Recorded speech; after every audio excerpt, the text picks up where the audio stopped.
Bir gün lazım olar deyib illərlə saxladığımız köhnə telefonlar, işləməyən məişət əşyaları, geyinilməyən paltarlar, boş qutular, hətta yararsız xırda detallar.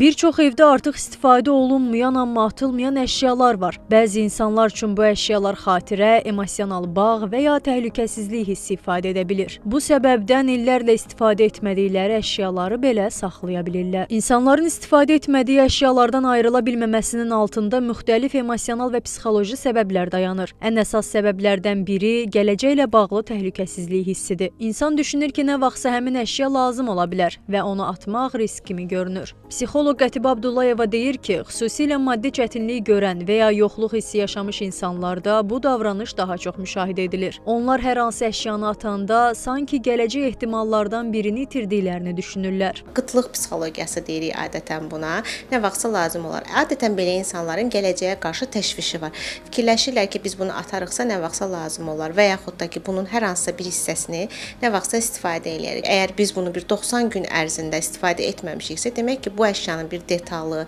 hər hansı bir hissəsi demək ki, bizə lazım deyil və bu artıq saxlanılacaq bir əşya deyil.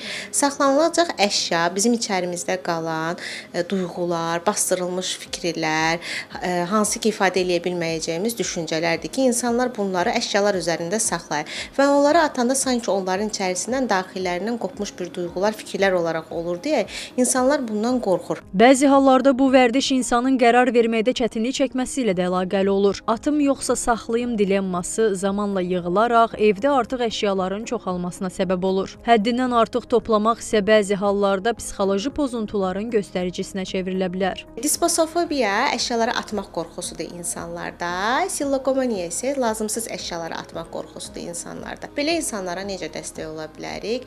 Biz onlara izah etməli olacağımız bir şey odur ki, onların problemləri o əşyalarla bağlı deyil əslində, onların daxili düşüncələrində, beyinlərində olan travmalarına bağlı olacaq problemlərdir. Kimin üçünsə gərəkli olarsa, dediyimiz əşyalar varsa ehtiyac sahiblərinə verə bilərik. Belə olduqda da həm daxilimizi rahatlamış olarıq, həm də bu əşyalarla rahatlamadığımızın fərqinə vara bilərik. Əslində bir gün lazım olar deyə saxladığımız əşyaların çoxu illərlə olduğu yerdə qalır. Amma bəzən o əşyaları atmağı bacarmaq sadəcə evimizi yox, düşüncələrimizi də yüngülləşdirə bilər. Ayşən Sərdar qızı, Səbuhi Mustafayev, Xəbər Ertəsi.